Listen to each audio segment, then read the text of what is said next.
ನಮಸ್ಕಾರ ಎಲ್ಲರಿಗೂ. ಇದೇ ಏಪ್ರಿಲ್ ತಿಂಗಳು 11, 12, 13 ಮತ್ತು 14ರಂದು ನಮ್ಮ ಕರ್ನಾಟಕ ರಾಜ್ಯದ ಬೆಂಗಳೂರಿನ ಅರಮನೆ ಮೈದಾನದಲ್ಲಿ ಆಯುಷ್ ಟಿವಿ ಮತ್ತು AYUSH federation of India Karnataka state branch ಇದರ ಒಂದು ಸಹಯೋಗದಲ್ಲಿ 4 ದಿನಗಳ ಒಂದು ಬೃಹತ್ ಆಯುಷ್ ಸಮ್ಮೇಳನ ಏರ್ಪಡಿಸಲಾಗಿದೆ.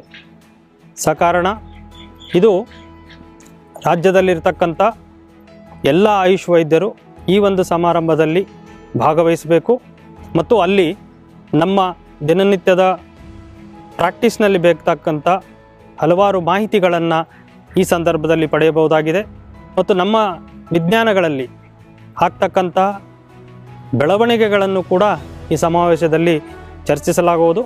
ಅದರ ಒಂದು ಜ್ಞಾನವನ್ನು ಕೂಡ ನಾವು ಎಲ್ಲರೂ ಪಡೆದುಕೊಳ್ಳಬೇಕಾಗಿದೆ. ರಾಜ್ಯದಲ್ಲಿರ್ತಕ್ಕಂತಹ ಎಲ್ಲ ಆಯುಷ್ ಕಾಲೇಜಿನ ವಿದ್ಯಾರ್ಥಿಗಳು ಸಹ ಈ ಒಂದು ಕಾರ್ಯಕ್ರಮದಲ್ಲಿ ಭಾಗವಹಿಸುವಂಥ ಒಂದು ವ್ಯವಸ್ಥೆಯನ್ನು ಮಾಡಲಾಗಿದೆ.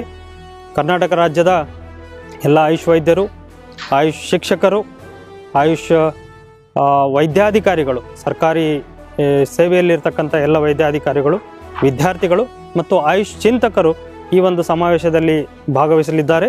ಅದೇ ರೀತಿಯಾಗಿ ಕೂಡ ಸಾವಿರಾರು ಸಂಖ್ಯೆಯಲ್ಲಿ ಸಾರ್ವಜನಿಕರು ಕೂಡ ಈ ಒಂದು ಸಮಾವೇಶದಲ್ಲಿ ಭಾಗವಹಿಸುವುದರಿಂದ ಅವರಿಗೆ ಜನಸಾಮಾನ್ಯರಿಗೆ ಆಯುಷ್ ಪದ್ಧತಿಗಳೆಂದರೆ ಏನು, ಅದರ ಪ್ರಯೋಜನಗಳೇನು, ಅದರ ಒಂದು ದಿನನಿತ್ಯದಲ್ಲಿ ಆ ಎಲ್ಲ ಪದ್ಧತಿಗಳ ಚಿಕಿತ್ಸಾ ವಿಧಾನಗಳು ಮತ್ತು ಆ ಒಂದು ಪದ್ಧತಿಗಳ ಒಂದು ಚಿಕಿತ್ಸಾ ವಿಧಾನಗಳು ಎಲ್ಲಿ ಯಾವ ರೀತಿಯಾಗಿ ದೊರೆಯುತ್ತವೆ ಅಂತಕ್ಕಂಥದ್ದು ಸಮಗ್ರ ಒಂದು ಮಾಹಿತಿಯನ್ನು ಈ ಒಂದು ಸಮಾವೇಶದಲ್ಲಿ 4 ದಿನಗಳವರೆಗೆ ಚರ್ಚಿಸಲಾಗುವುದು ಮತ್ತು ಮಾಹಿತಿಯನ್ನು ನೀಡಲಾಗುವುದು. ಹಲವಾರು ಸ್ಟಾಲ್ಗಳಿರುವುದು, ಅಲ್ಲಿ ವಿವಿಧ ಉಪಕರಣಗಳು, ಈ ಆಯುಷಿಗೆ ಸಂಬಂಧಪಟ್ಟಂಥ ಉಪಕರಣಗಳು, ಔಷಧಿಗಳು ಮತ್ತು ಯಂತ್ರ ಇನ್ನಿತರೆ ಉಪಕರಣಗಳನ್ನು ಈ ಒಂದು ಸಮಾವೇಶದಲ್ಲಿ ಪ್ರದರ್ಶನ ಮತ್ತು ಮಾರಾಟಕ್ಕೆ ಕೂಡ ಇಡಲಾಗುವುದು. ನಾನು ಆಯುಷ್ ಫೆಡರೇಷನ್ ಆಫ್ ಇಂಡಿಯಾದ ರಾಜ್ಯ ಪ್ರಧಾನ ಕಾರ್ಯದರ್ಶಿಯಾಗಿ ರಾಜ್ಯದ 30 ಜಿಲ್ಲೆ ಹಾಗೂ 193 ತಾಲೂಕಿನ ಎಲ್ಲ ಆಯುಷ್ ವೈದ್ಯರು ಅಥವಾ AFIನ ಎಲ್ಲ ಸದಸ್ಯರಿಗೆ ನಾನು ಮನವಿ ಮಾಡ್ತಾ ಇದ್ದೇನೆ.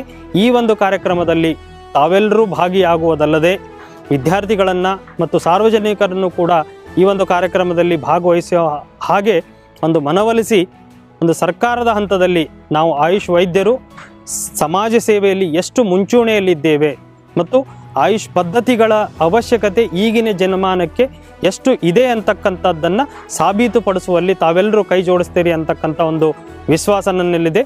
ಇಲ್ಲಿವರೆಗೂ ನನ್ನನ್ನು ಆಲಿಸಿದ್ದಕ್ಕಾಗಿ ಧನ್ಯವಾದಗಳು. ಭೇಟಿಯಾಗೋಣ ಬೆಂಗಳೂರಿನಲ್ಲಿ ಏಪ್ರಿಲ್ 11ರಂದು. ನಮಸ್ಕಾರ.